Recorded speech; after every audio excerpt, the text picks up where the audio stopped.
Parang kontrapelo kayo sa Barangay Ginebra. Coach, I don't know if nakikita mo online, pero si Kaylan Tiongson, yung bagong team captain, ang tawag sa kanya ngayon, Justin Brownlee Stopper. Coach, tingin mo ba kaya rin gawin ni Kaylan yung nagawa niya kay Brownlee nung semis kay Grigsby?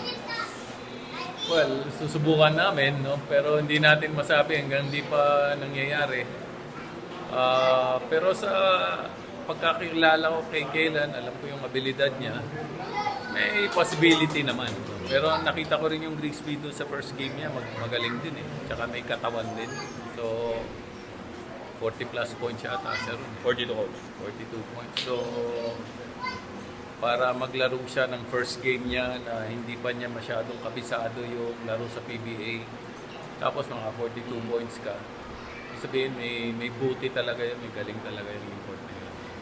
Coach, do you think it is an advantage lalo na walang Scotty, walang Brownlee para sa Ginebra ngayon? Para sa inyo sa Siyempre, no, malaking bagay yun eh. Pero magaling naman mag-adjust si Coach Tim. No? Yung bench niya, ginagamit niya, medyo nag-experiment siya ngayon dun sa mga nasa dulo ng rotation niya. So, sa akin, ano yun, delikadong experiment yun. Baka gumaling yung ibang players na mabigyan ng pagkakataon.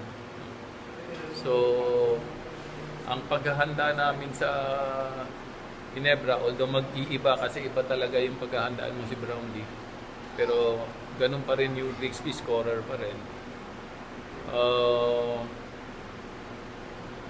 Hindi rin magkakasunod na bad game yung Ginebra. So may bad game sila pero mahirap magkasunod yung mga bad game sila. So ibig sabihin yan, pagkalabang kami baka maganda na yung laro. Tsaka may isang laro pa sila bago kami. Noong Friday may laro sila. Hindi ko lang sigurado kung sino.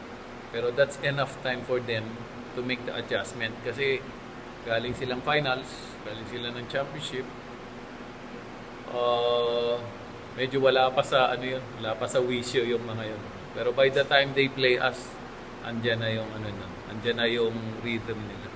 Coach, last question para sa akin. Outside the PBA lang, Coach. Natanong ko na rin sa ibang coaches, Coach. Coach, anong team tingin mo dapat lumaro sa Lebron? Tingin ko kay Lebron dapat na mag-retire. No? Retire while you're up. No? Kasi ang tingin ko magaling pa rin siya. Pero mas maganda yung mag-retire ka nang nandun ka pa rin sa medyo nasa peak pa siya kaysa doon sa sasamaang laro mo. So, hindi na niya kailangan ng pera, dami yung pera, hindi niya kailangan ng recognition. Maybe he still loves the game, pero para sa akin, he's proven what he has to prove and accomplish sa isang napakagandang career.